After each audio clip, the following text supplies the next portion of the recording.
Hey guys, I'm Max, and you're listening to Just Bad Day. Actually, the first time I was introduced to porn was we were at my friend's house, and it was, again, that age where everyone's a little bit outrageous. Yeah. Oh, disgusting. No, I hate it. And then you're like, bad Max. Like, that's just getting yourself stuck in a shame cycle where you're going to end up repeating it in a couple of days' time.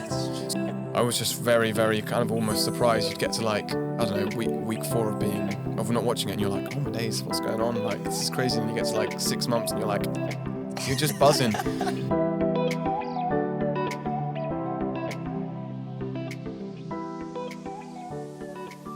Hey guys, welcome back to Just Baate. My name is Aswin. This is a very special episode. I'm sure one reason is already very obvious. It's the fact that this is the first ever recording in 2 years that's not done through Zoom, which makes me very, very happy. But also, of course, this also means that my co-host isn't here, which is quite unfortunate because I would have loved to see him fly over to London and have him next to me. But to have our own studio, we need your support. So please subscribe, like, share, and all that. I've never asked this before, but yeah, please do that. It's a different setting. I'm in my university.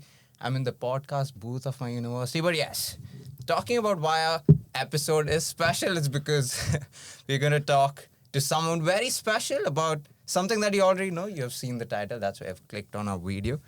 But yes, talking about a special guest, he's my classmate, and I've been very fortunate to get to know him because he is an incredible human being, one of the nicest human beings I've ever met.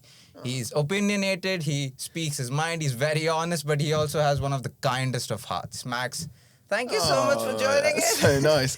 Gosh, I'm going to start crying on the podcast. Wow, this is an honor. I'm on, how do you pronounce the name of your podcast? Sorry. Just Baate. Just Baate. Yeah, there you go. And I'm on the first filmed episode in 2 years. Yeah. Wow, and we're in this, the podcast booths in our university, which is potentially a class could be walking in at any moment. So we're going to be talking about this subject with the potential of a lecture going on behind us. That is true, yeah. You know, so we usually have this format where we have an icebreaker, but we don't need to break the ice between us, but I'm going to ask you either way. Yeah, for the listener though. Yeah. Did you first make any New Year resolutions? And if you did, have you kept any until now? I mean, it's Feb, it's a month gone by, so have you kept any New Year resolutions intact? Last year, I made a document, like a Google Doc of New Year's resolutions. Really? And it had categories. It was like family, friends, career, sports. And I got to the end of the year, and I didn't really know how many I'd completed. So I thought, okay, I'll go back on the Google Doc. Turns out I'd saved it on my old work account, so I couldn't access it.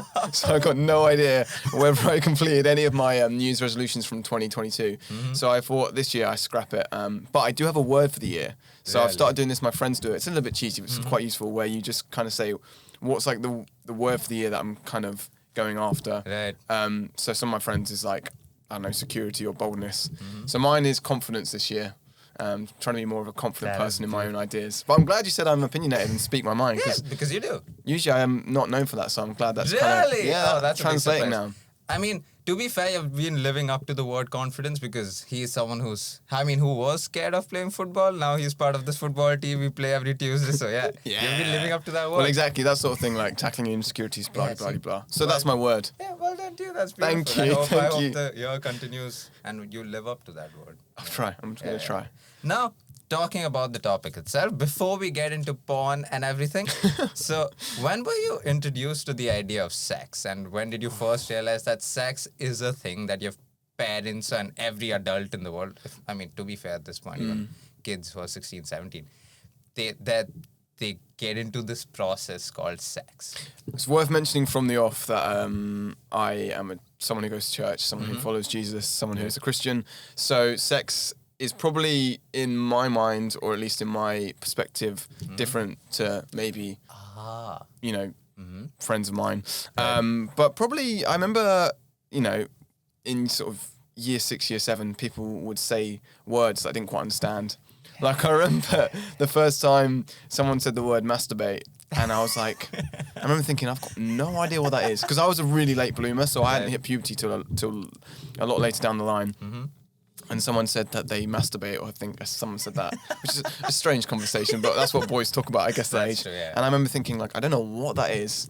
And then I kind of found out what it was, and I thought, that is so bizarre. Because I think before you kind of have that, before you hit puberty, you just the whole idea is disgusting to you. Like the idea that you do that with a human being, the idea that you might watch videos of that, it's like alien and horrible. But yeah, probably year 7, year 8 is the time. Good segue to the next question. When was the first time you came across porn? Actually, the first time I was introduced to porn was we were at my friend's house, and it was, again, that age where everyone's a little bit outrageous or wants to start doing outrageous things because they've heard about sex, they've heard about porn. And some guy who didn't actually know that well but was hanging out at my friend's house just went like that with his phone, like thrust his phone in front of me, and in the video, there was a video of a naked lady masturbating, and I was like, like covered my eyes. I was like, stand back, Satan, like, you know what I mean? Because I was so...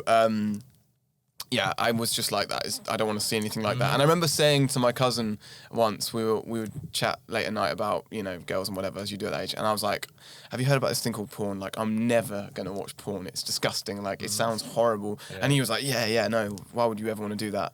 But I remember there was like a TV show called I'm a Celebrity. This is getting very honest now. And they would very much be provocative, and they'd have these scenes. If you've seen I'm a Celebrity, you'll know it, where they have like the shower scenes and the girls in bikinis. Yeah. And as a young like teenage boy, you're kind of like, there's just a moment where you watch it and you're like, oh, I actually quite like seeing that. And then suddenly there's like a flick that goes off. A switch, flick. Yeah, flick, switch, whatever. Just getting into a weird innuendo there. And you're like, okay. Girls who reveal themselves a bit. Something in my body is enjoying that. It's a strange way of saying it. And then I think eventually you kind of, I think everyone did this at that age. You'd like type in like, girl kiss boy. Oh and then God. click enter, and it's like, ooh, there's a video of a girl kissing a boy. And then you're like, girl sex man, or boy kiss. I don't know. You're just typing words like porn kiss, hugging, like the most sort of like you're like really unsure what you're doing, but you've heard about maybe there's videos out there, and then the first time you see it, you're like, oh right, and then again, it's that moment of like, you've almost just fallen into the hole at that point. I think when you think about the first time you saw or heard about porn, that's the point where you fell into the hole and took years to find yourself, to find your way back out of it. But yeah, it's so bizarre, because I remember thinking, as a young age, that's disgusting, I never want to do that. And then fast forward and you're addicted. I mean, and then this video. And then this video, years later, you're talking about. But it was so bizarre because we're talking today, obviously, about maybe why we don't like porn, or we've tried to quit porn, or we've been successful quitting it previously. But when you're that age, it is almost, it's a done thing, right? Yeah. And if you don't do it, or, you know, people will sort of mock you for that. And they'll kind of, I remember people openly talking about, you know, porn stars that they like, even on YouTube videos. Yeah. That's the thing. So there was a whole conversation about the kind of porn stars people like in my class, and I had no idea who they were. I'm like, I was a late bloomer, and I got into this scene very, very late. You spoke about your first time, but when did you first start watching it regularly without guilt, or do you still feel guilty about it? Oh no, the guilt kicked in pretty much immediately. That's the irony of it all. Is like, from day dot of starting to watch porn, I had this like, guilt about it. I knew it just didn't feel right, like to be watching it, you know. Is that because of your religious beliefs, or because you as a person? I think both. I think my religious beliefs, I know what I've been taught about sex is it's in marriage, right? And and also there's verses in the Bible about if you lust after a woman when you're with someone else, but also generally you're kind of committing adultery in your mind. So I knew it wasn't right to sort of objectify girls on the screen, and just because they become like your playthings. Even in the way that you can scroll on a video, like get to the bits that you want. These girls become one-dimensional things to you, and even obviously the men as well. They're just figures. They're just objects in your mind. Well, not in your mind, on the screen, and you can kind of view what you like. You can kind of search anything you like. But to go back to your original question, I think the guilt kind of kicks in straight away. But I think down the line, that's when you're really starting to feel the sort of shame about it, because that's when you realise you want to quit. And suddenly you realise... So you talk about quitting, but there would have been a point where you realize you're almost addicted to it and you want to watch it. You have the need and the want to watch it. When did you realize that this is a problem? Apart from the guilty bit, Yeah. Probably, I think, as I said, late bloomer, so I probably watched a bit later than most boys or girls. I watched it in like year 9, year 8. And then I was recognizing I was addicted to it by year 10, year 11. Maybe before that. Why though? Like, what made you realize that you were addicted? Because I think, you're addicted when you do it and you don't want to do it. Like, there's like a cognitive dissonance between what you morally believe, like, I don't think porn is a good thing, I don't want to watch porn, and then what happens, which is, you end up staying up late, and you're kind of like, literally, to be quite perfectly honest, you're opening the laptop, and then you're shutting the laptop, you're like, no, then you're finding yourself 5 minutes later opening the laptop. And that happened to you? Yeah, that's happened to me so many times. I think it's the same as like, I think, they call it the new drug. It's the same as like 100%. As alcohol, alcoholism, drug addiction, smoking. It has, the way it rewires your brain. I'm not going to go into the science. I'm not an expert. We're talking about personal experience. But so I think when you're addicted when you tell yourself, like, in the right frame of mind, I do not want to do this, and then you find yourself doing it. That's how you know you're addicted. But also, I guess, numbers, like, if you're watching it 4 or 5 times a week, which was my experience, I would say I was addicted. But people might feel addicted if they watch it once a month, but people might feel addicted if they watch it, 10 times a day, which people do. I think it varies, but if you want to quit and you can't, that's when you kind of know. I think before I ask you a next question regarding this, I just want to tell you guys that it's not very, even the listeners who are listening, that it's not very easy to talk about it. So I applaud you because you can talk about it, because I honestly don't know anyone else who can. Like, even back home, I know people who speak about as if it's a problem, but then we push it aside because I also come from a background where we can't openly talk about it. But even amongst friends, it's very difficult to do so. And the fact that you are doing it and the fact that you're here, thank you so much for that. And thank you so much for being able to talk about it. So I applaud you for that. Yeah. Again. But it's, also we should say before we kind of delve any deeper, like, we're not claiming to be experts. any experts. And for people who have, are watching me do this at least, I'm no expert in anything anyway. I just ask questions. But he's here to talk about his personal experience. He's no expert. And, no. Yeah. And in terms of like where I am now, I was kind of, I guess the word is, I don't know, sober, whatever you want to call it. I was clean for like 2.5 years. And only recently I've had a few more. Well done to you. Yeah. And only recently I've had a couple more struggles. But again, it's nowhere near what it was between the ages of like, you're talking year 9 till final year of university, really. And that was in different stages of like being addicted and even the kind of content that you watch. But there was a period where you're talking like year 11, year 12, where it was, or probably even university time, where it's like, that's when I fell out of control. Because, as I say, you don't want to be watching it, but you find yourself watching it. But no, we're not experts. We're not scientists on it. We're just talking about it. Because I think actually you're right. Like, people do talk about it, but they don't really talk about it in the way that's like, how I think it's one of the most damaging things for a lot of teenagers. Yeah, for a lot of different reasons, right? And that's what I want to get many into. Reasons. Yeah, I was going to ask you, did it ever come in between your work? I think when I've been addicted to porn, my motivation levels are plummet. Right. My energy levels plummet, not just because of what it's doing to my mental health, but like there'll be times when I'm battling it in the middle of the night. I think you're most likely to watch porn if you're lonely, if you're alone, and if you're bored. If you have all three of those, it's like the worst combination. If you have a couple of them, it's still quite bad. So, middle of the night, you're alone. Right. You might be bored if you can't sleep, and you might feel a little bit lonely if you're not in a relationship, or even if you're in a relationship, you might feel a little bit lonely. Yep. And so it 100% affects your work or your studies, because there's a fixation there as well. Yep. Like, there's been times when you're trying to revise and you're at home, and suddenly the thought crosses your mind. Then what if I just... Yeah. And it's like, no, I need to focus on like this banal science assignment, but also now there's like this enticing thing going on in my head of like, like luring you in. So it affects your motivation, it affects your energy levels, 100%. I was listening to this podcast by Tanmay Bhatt. I know you don't know who Tanmay Bhatt is, but he's a comedian podcast. He's a lot of things. He's a producer and whatever. And they were talking about, they had this expert on, I guess, and that person was talking about how because of porn, sex has become such a need more than, sex is a beautiful thing, right? If you think about it, you're with someone you love, you're making that connection, and it's very special if you're doing it right.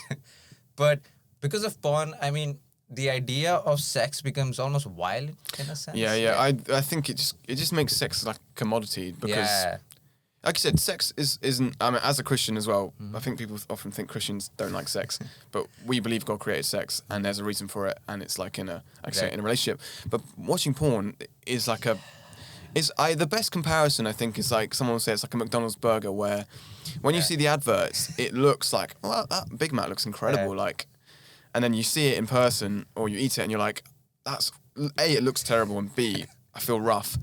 Porn is just a faux version of sex where, and also there's so many tropes in pornography that are so dangerous, like the schoolgirl. Oh my God! The stepmom with the stepson or even the stepdaughter.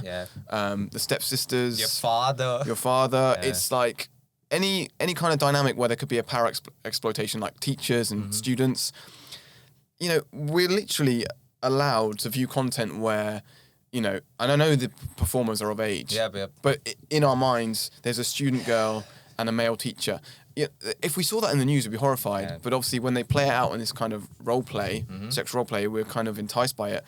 So that's why I think it completely distorts what sex is. It kind of perverts what sex is. And if you're watching porn when you're in a relationship, regardless of if you're having sex with the person or not, say you're dating and you're waiting for marriage, regardless of if you're watching porn in that relationship, you're definitely going to be affecting your relationship. I was going to ask you, I mean, you have been in relationships before.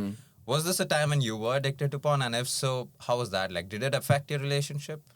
Yeah, I mean, so the last relationship I was in, I didn't watch porn at all, and it helped massively. And before that, I hadn't watched any porn. But the relationship before that, there was times when I didn't watch porn throughout the relationship, and there was times when I struggled. It definitely affected the relationship because, you know, I'm supposed to be, you know, you're supposed to have one person who's your center of your attention in terms of like your romantic interest. And if you're thinking about other girls in that way, not even girls that you know, by the way, just obviously the porn stars, if you're watching videos and you're kind of lusting after these people, that's not healthy. I can't, and I think I was thinking about this yesterday, like, and you say, okay, what's the problem with watching porn in a relationship? Because I know a lot of couples who watch it together. I don't want to get into that because I don't know about that. But the question is, well, what's the help of watching porn while you're in a relationship, especially on your own? And I can't think of a single reason why, if you're away from your partner and you watch porn, it's going to benefit your relationship in any way. So, yeah, I definitely think it affects it. I think it also affects your kind of, like, you know, the male gaze kind of thing. Like, it affects the way that you view your partner as well. But I was actually going to come on to that. Did you, I mean, I can't frame it right, so I'm sorry if it comes off very rude or anything, but did you ever look at other women or other girls from the outside, like strangers, and did you ever sexualize them because of how much porn you watch? Yeah. I think I doubt I'm alone in that in terms of... Oh, yeah, of course not. Yeah. No, but I think it's true. It's like, to me, there is a connection. I don't know I don't know what the correlation is here, if it's been proven, or if there's causation, I should say. But there's definitely a correlation between, like, you know, men on the street who feel it's okay to wolf whistle. Oh, right. And, you know, being able to choose exactly what kind of sexual fantasy you want to see online. And so, of course, if you're walking down the road and you see a girl that's attractive and you've been watching a lot of porn, your mind's kind of in that headspace of like, you know, you can imagine things, you can fantasize. I don't know how to properly explain it, but yeah, I think I wouldn't be alone in saying that. And I do think there's a connection between porn and the kind of,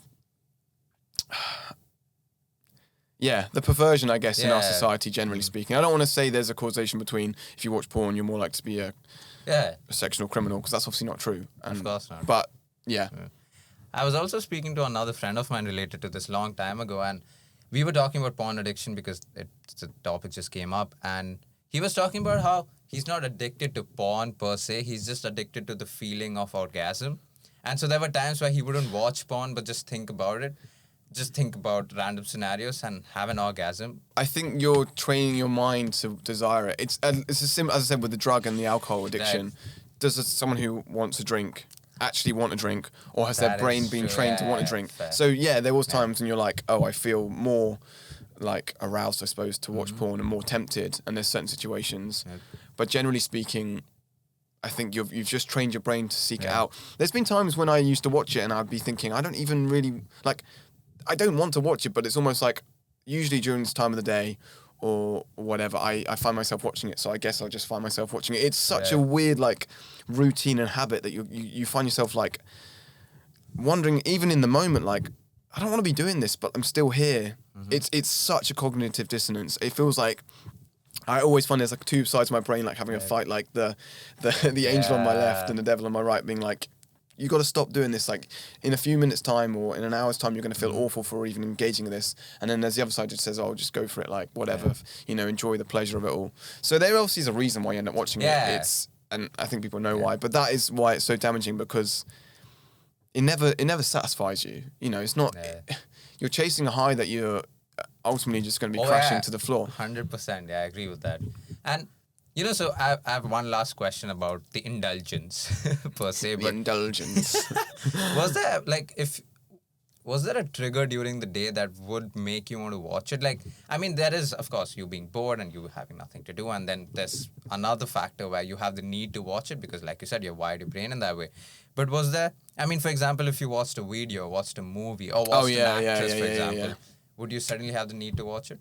Yeah. Well, when you're younger, you're like, I don't know, you're trying to stay away from it for like, you're like, all right, I've been 2 days now, I haven't watched it.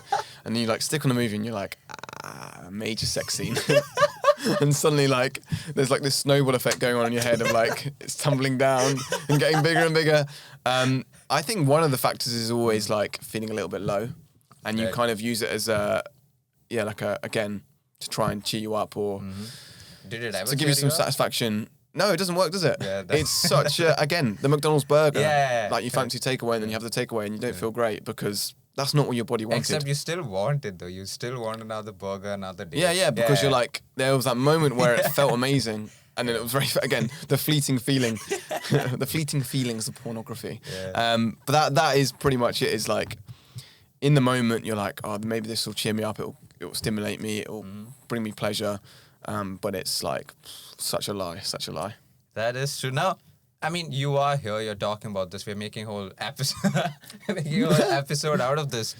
When was the first time you decided to talk about it, and with whom? But I mean, the major factor is, why did you talk about it? Why did you have the need to talk about it? To be fair, me and my friends were fairly open about it in later years because we all would sort of talk about our struggles, but we kind of formed this accountability group that essentially just became a pat on the back of like, we all had good intentions. Like I think we'd come to it and be like, how have we been doing this week? Like, you know, some people are like, I haven't watched it all week, or someone's like, I'm really struggling this week. Right?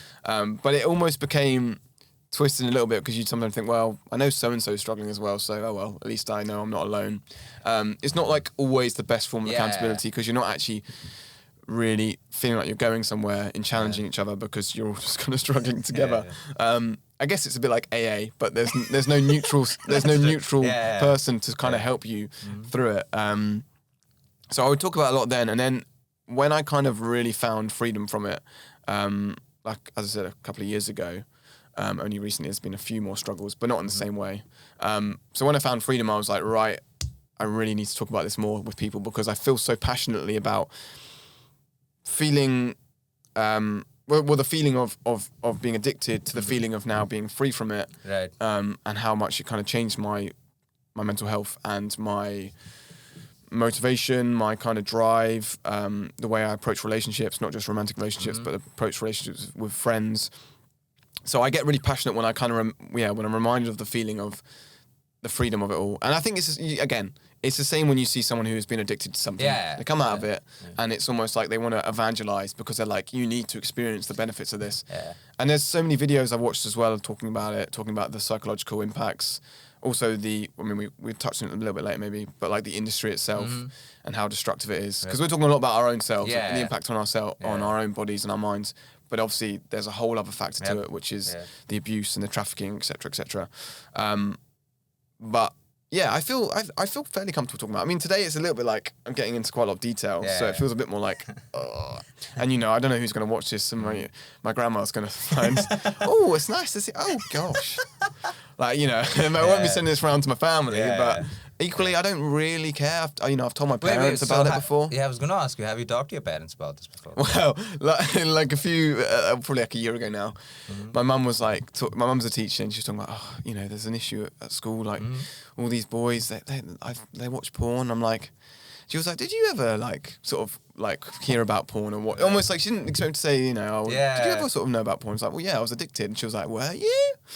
But she wasn't surprised in like a disappointing way. But I think you were just okay saying it out loud?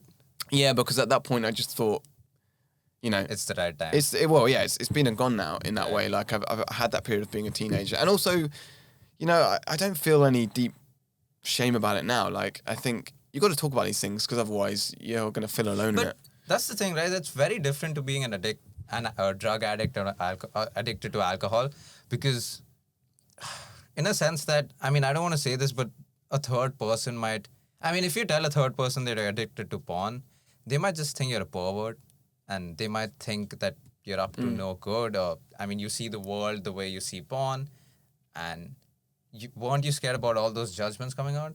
No, because I know that I mean, if you go by the statistics, you know that you're not alone, but porn makes you feel like you're alone, like you're the only one who's struggling with it. But you're not, because you speak to your friends and suddenly you realise, like me and you spoke the other day, and that's kind of why we're doing this. Like an offhand comment, you were like, "Oh my days, yeah, I also kind of got free from it, but have had a few struggles in different ways." And like even the specificities of it, or like the sort of anecdotal elements of like, you've ever been in this situation, you're like, I've been in that situation. Like this, like, oh yeah, staying up late at night and like closing your phone and opening your phone, blah, blah, blah, blah. So I don't feel, too worried about speaking about it. I mean, there's some elements where you're like, you know, it's a bit awkward, but generally speaking, I think I've learned the more you talk about it, the better. This is why I think you're a beautiful human being, Bax. But talking about the conversation, we were talking about something, and he told me something that made me realize that I thought I was the only one doing this, and I thought I was the only one feeling this way. And when you said that, it opened up so much for me, because I realized, I might not be alone in this after all. Like, there is someone, and someone I share my classroom with. So I thought that was beautiful. So, even in the way that when I told you and you were like, why don't we do a podcast talking about it? It just changed the way I was like, you know what, I feel more motivated now to kind of like rid myself of these last few elements of it all. Yeah, and so coming to that, so we spoke about the problem itself. We spoke about you talking about the problem. Third, I mean, you said you've been sober for 2.5 years. And that is an incredible feat, right? Oh, it's such a good feeling. Yeah. And so what did you do? What changed? What first clicked in your head that you want to do this? And what was the constant battle like in these 2 years? Because I'm sure in these 2 years you had the urge to just one more time, just one video and stuff. Yeah, of course, yeah. It's hard to say like the exact. I can't give anyone the solutions. To be clear, it's your solution. What works for you doesn't have to work for us. He's very diplomatic that way, if you haven't noticed. Yeah, I'm always trying to like ad lib at the end. Yeah. Justify. Probably. I mean, okay. There's a first element which is going to alienate people, but it's just my story. As a Christian, I pray a lot about it, right? And I pray that I would be healed of it. So I honestly believe that I was healed of my addiction. In terms of, I prayed to like rewire my brain, because we talk about like neurotransmitters and dopamine and getting that fix. Yep. You've literally altered the chemistry in your brain. You can look this up online. There'll be much better explanations, but you can. And so I kind of prayed to be healed of that. So there's that element. There's the second element of like, strangely, I kind of broke free of it in lockdown. Really? Which is like, whoa! Which is counter to what you might expect. That's true, because I mean, there were a lot of people going through a lot of things in the lockdown. And I also saw a stat of how incest had increased during the lockdown. Really? Yeah, which was bizarre, especially in the UK. Also, we're talking about this stuff. Students keep flooding in and out. And we're not sure how soundproof this room is. True. I'm very conscious about that. I don't know if they can listen to it. Oh, well, they as I said, I'm open to talk about it. So, even if they don't want to hear it. And then the prayer element, and then I think the lockdown element was like a sort of, strangely it motivated me in the other way around, because even though you think, well, you're more likely to be alone, bored. I was like, but actually this is going to be the time when if I keep going, I'm going to get so addicted and so down, because the lockdown itself was already quite depressing. I do not need this to be adding to that. So I think that was kind of like a personal motivation. And then I suppose the key is to like think about what you want to replace it with. And like, you know, because we always think like, let's just go cold turkey and hope for the best. But like you're still on your phone at night, or like you're still on your laptop all the time. But you can't just go cold turkey. It doesn't work. You need something to like motivate you. So what did you replace it with? Probably exercise was one thing. I mean, that's an obvious one. People exercise, I know, but like exercise helps. I always find that if I like put my phone down before bed early, this is not something I do consistently, but if I put my phone down at like 10 o'clock and I decide to read instead, much less likely to fall for it. I guess you can be a bit more. If you're really addicted, you could be a bit more strict about what you watch in terms of on Netflix or. Were you strict about that? I think some things you're like, if you've got trigger moments, right? I guess it's like films should come with like a porno trigger warning. I mean, they do, right? If you go to the description. Yeah, exactly. So it's like, well, if you know you're going to be watching, I don't watch it, but if you know you're going to be watching Game of Thrones and you're struggling you're trying to beat your addiction, it's not going to help you out. You've got to be a bit more realistic. I'm not saying that everyone shouldn't watch Game of Thrones because same with like how some people can enjoy a drink. But some people can't enjoy a drink because one glass of wine. Someone was the other day was saying that she's like, I don't understand when people have a glass of wine because if that was me, the bottle would be gone, and that's why she doesn't drink anymore. So I guess it's the same with like your porn addiction. Like you've got to know your boundaries and your trigger points. And then also as I said, I think talking about it with your friends in the right way does help. And I think accountability matters, but you've got to have it in the right. You've got to have. Yeah, the right kind of accountability. If it's just you and your mates going, oh, this sucks, doesn't it? And you're like, yeah, see you next week for more chat. But if it's like someone who's going to challenge you and be like, how have you been watching it? How are you doing with that? Someone that you actually don't really want to tell. Yeah. Oh. But you need to tell. So like someone you're like, oh, I'm not going to watch this now because I do not want to have that conversation tomorrow. Yeah. So I had people like that in my life. But yeah, there's no one simple fix, and there's tons and tons of stuff online about it. Yeah. I just I'm kind of grateful because I don't feel like it was in my power to free myself, as I said. So I was just very, very kind of almost surprised. You'd get to like, I don't know, week 4 of not watching it, and you're like, oh my days, what's going on? Like, this is crazy. And you get to like 6 months and you're just buzzing. But I think there's like a build-up effect of like you feel the benefits more and more as you go along. And then you don't have the need to anymore, You almost break that chain. Yeah, you're breaking the chain, and you're, as I said, you're rewiring your brain. So the longer you go on, I think people say, oh, it's always hard, it's always difficult. And it is to a degree, but I actually think it gets easier. Like, if you are addicted, of course, it's going to be much more tempting and much more of a habit. So I don't really agree with people like, oh, it's always going to be so hard. I think actually, well, no, if you can manage to stop for a longer period of time, you will build up that bit more of a resolve. Sorry, that's a very long-winded answer. No, that's true. I mean, I agree with you, and I feel like when you touched upon alcohol, it's the same thing, because one of the reasons I don't drink is that because I know I'm an addict, and I know if I start drinking, I'm not going to stop drinking. There you go, yeah. But I've just found it difficult to manage that in different aspects, one of which can be this. Again, I don't know if I'm going to put this. Well, exactly, you've got an outlet. Yeah, that's true. Like, you've got something that you're passionate about, which isn't going to be harmful to your liver. Yeah, that's true. So it's a bit weird saying, don't do the porn and do a podcast, but there is an element of like, you've got to have a focus, right? You've got to almost redirect, like you said, your focus, right? Because it's the same thing for me when I was almost addicted to sugar, and I used to eat that a lot, almost every single day, and I couldn't go a day without it. I started working out, and that made me realize that when I put my effort into working out, that's all I'm thinking about, and it's so much better. But you have spoken about how you're recently struggling as well. A little bit, yeah. And so when you go back to the zone of struggling, because I've talked about this openly on our podcast and everywhere, but I was diagnosed with depression. And there were days when I would feel happy, but there were more days where I would just feel sad and I just want to stay on the bed because there was this weight in my head that I couldn't get it out. And so what is it like for you when you realize that, hey, I want to watch this? And I mean, I have been sober for 2.5 years, but like, how does it feel? Like, how do you feel in your head to make you want to watch porn again? Like, right now. Yeah. Does that make sense? Yeah, no, it makes sense. I'm just trying to think of before I speak, Yeah, which is a rare occasion. See, that's a good question. Yeah, damn, you stumped me. I suppose, I mean, I definitely think porn, as I said, really affects my mental health. I think, because I was watching a video about this as well, where people who have that cognitive dissonance are more likely to feel guilty and shameful about it. Yep. So I think I'm someone who feels it more.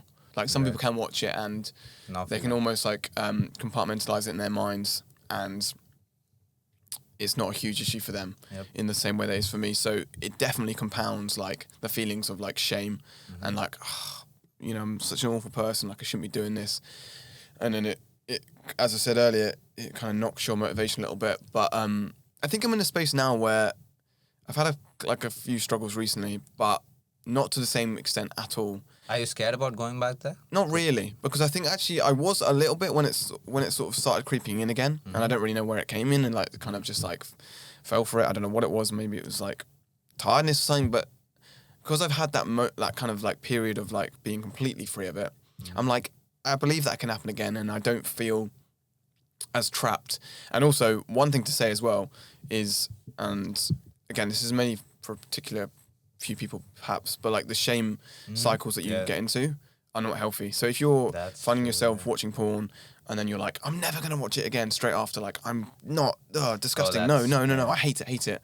And then you're like, bad, Max, like, that's just getting yourself stuck in a shame cycle where you're going to end up repeating it in a couple of days' time. So you've got to give yourself grace and be like, you know what, I did it, I fell, I made a mistake, I don't want to do that again, but I'm not going to, that's not who I am. Like, I'm not the person who's addicted, I'm someone else. And like, we can move forward and I can, you know, like it's a similar like goal of like, you want, in both situations you want to quit, but one of them you're almost like hitting yourself to quit. And the other one you're like, you know what, I'm better than this and there's better things for me. And also like, that's the thing is like, just recognizing, like you said, with maybe your drinking or your sugar addiction, there's better things out there for you, and you're like loving yourself in that way. Like you did start doing exercise. That's how you actually like are loving yourself and being taking care of yourself. And we tell ourselves that like when you watch porn, you're like, without being like a pun here, it's the self-love aspects, right? Right, yeah. But I don't mean it like that. But it's like you're telling yourself this is good for me because like I'm bringing myself pleasure and satisfaction. But you're not. You're actually doing yourself a disservice. So, no, I feel strong enough now to know that I can shake off this moment and move forward. And even like over the last week, it's kind of disappeared. And even talking to you about it, it's like, it's kind of opened it up again, put it in the light, and I feel much more empowered. But also, just being realistic, like there might be times in your life where you have a little battle with it, and you know, even if you're not sober for like, I think also it's like if you're struggling with it and you do a month without it and you do it again and then you do another month Wait. We're back. There was, I mean, you guys didn't see this, but there was a big technical problem. My Adobe stopped working, everything stopped recording, but we are back. We have Max with us, continuing. You remember what we were talking about, Max? Sort of, yeah. We've just listened back, so I'm not going to pretend. We were talking about, we were saying that if you have struggles in your life with porn every now and again, you shouldn't feel defeated, because if you manage to go like a month without it, and then you end up watching it, but then you go another 2 months without it, and then you go another week without it, like take those little battles or little victories, and you know, be proud of them, because I think there's a feeling of like, oh, if you relapse, then you're a goner, but actually, you know, if you're cutting it down significantly, that's still something to be very proud of, and it'll still help you in the long run. I was actually going to ask you, do you think you could ever have a healthy relationship with it? Really? No. So because I've tried to do that with sugar, for example. Like I've tried to indulge once in a month per se. But like, do you think you could have a healthy relationship in terms of watching it a healthy number? We just said hi to our classmate outside just to, But do you think you could ever have a healthy relationship in terms of, I can watch it once a week and that's okay. I can. No, because there's no time when I watch it or engage with it where I feel good. And I mean, I would feel better if I only did it, you know, when I was in my like the height of the addiction. If I only watched it once a week, I obviously would feel a lot better. But I inherently think pornography itself isn't a good thing, because not only is it not good for me and my own personal well-being, I disagree with the industry itself, because I think it's exploitative, and there's been let's talk about that. Well, there's countless videos, stories, testimonies of particularly females, but generally porn stars, who are physically abused, who are kind of threatened, who are made to feel weak and like dirty, and as we talked about, even as we've touched on again, like the what it portrays isn't healthy. It's not a healthy view of sex. There's all those nasty tropes that we talked about previously. I think it's just a bad industry. I can't really think of a better way of saying it. I think it robs people of so much of their life. So, you know, I think there is a difference between like, oh, you know, you could have a healthy relationship with drinking where you could have one drink a week, which is fine, because drinking in of itself isn't inherently wrong, right? Right. I mean, some might disagree. I mean, it's still some might disagree, but like, there's nothing inherently wrong with having a glass of wine with a you know, with your dinner. I mean, in that way, I'm going to play the devil's advocate. Go for it. There isn't. I mean, for someone who, for whatever reason, cannot find a partner to have sexual intercourse with. Yeah. I mean, do you think it's a bad idea for him or her to watch porn and to be able to not live that dream, but live that fantasy of being of being with someone and being able to do this? I see what you're saying, but regardless of if they want to get into a relationship or they want to stay single, pornography is just not a realistic view of a relationship. It's not a realistic view of sex to start with. Like, 100%. it glamorizes it completely. Yeah. And also, if you've got body image issues, like in my past, I've struggled with like my body image, or I still do, to be fair. So watching pornography where they're either stick thin or, you know, their genitals are like ridiculously large, or they're all ripped in 6-packs and toned and like perfect. That is not realistic. Yeah. So I can see what you're saying is like, you know, is it fair that if you don't have a relationship, if you don't have someone, then maybe porn is an outlet? But I just don't actually think it'd be better for you anyway. I don't think you'd find what you're looking for there. I think that's trying to answer a question with the wrong answer. Yeah. Like, if you're feeling maybe lonely or isolated or you want a relationship, porn is not the answer to that, in my opinion. So, fair enough, yeah, I just don't think I possibly could engage with it in a healthy way. Now, before we end this is how we end our podcast. Max, I think I know the answer already, but are you a tea or a coffee person? Oh, coffee, man. Yeah, but I never drunk tea or coffee until a year and a half ago. So that's talking about addictions. That's something I actively sought out because I watched a video. This is the sort of person that I am. I watched a video on Vice, 6-minute long, and it was basically like, is coffee good for you? And it was like, here's the bad side of coffee, i.e. your sleep pattern is slightly affected. But here's the good side. I can't even remember the other bad side to it. Here's the good side. You're more productive. You're more alert. And caffeine in moderation is healthy. So I was like, you know what? Forget it. Even though I don't like the taste of coffee, I ain't missing out on this productivity. So I literally left the house that day. I was walking somewhere, and on the way there, I got a mocha. Now, all the coffee like Puritans are going to hate me because I got a mocha from a Costa machine at Sainsbury's. Wow. And even I knew, like, this tastes burnt. I don't even know what coffee tastes like, but this tastes burnt and horrible. But I was like, it was like a transition. It was like a gateway drug into coffee. And now I'm like waking up like coffee. So I have become that kind of coffee knob. Right. I love a tea as well. I didn't even like tea. Tea used to taste like weird, murky water, but now I crave a tea. But coffee, man. Yeah. I actually really fancy a coffee after this. Yeah, I figured. Because my co-host and I, so we are big tea people. And so this podcast, I think, is now a quest to find people who like tea. Because I think we have had 80-odd guests. And they're all coffee. I think it's just a handful who are tea. Has anyone ever said hot chocolate? No. Someone said whiskey and wine, I think. And that's that go to drink. And I was wasn't the question, was it? It's like tea or coffee, whiskey. Yeah. Didn't ask. Roast dinner. I said, yeah.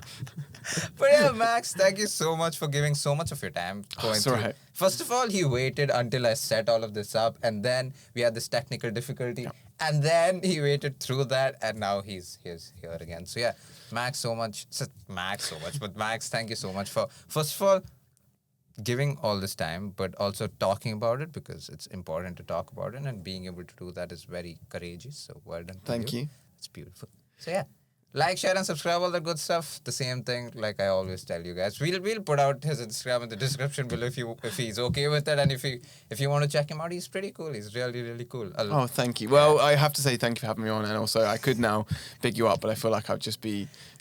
It seemed like I'm just doing it because you said nice things to me. But Aswin is a lovely person. And if you want to hear more of his lovely stuff, then please subscribe because he deserves it. He deserves success. He actually is a very humble guy. And he also wears great shirts. Thank you so much. That's so sweet. But yes, thank you so much. Thank you so much for watching. Bye. Bye-bye. Bye-bye. Yo, thanks for tuning into the latest episode of Just Batein. We hope you enjoyed it and that it left you inspired. Thanks for all your support, and maybe you could support us just a little more by maybe going to our Instagram and Twitter and giving us a follow there. And also you can listen to us on all podcasting platforms, right from Spotify to Apple Podcasts to Google Podcasts. Cheers.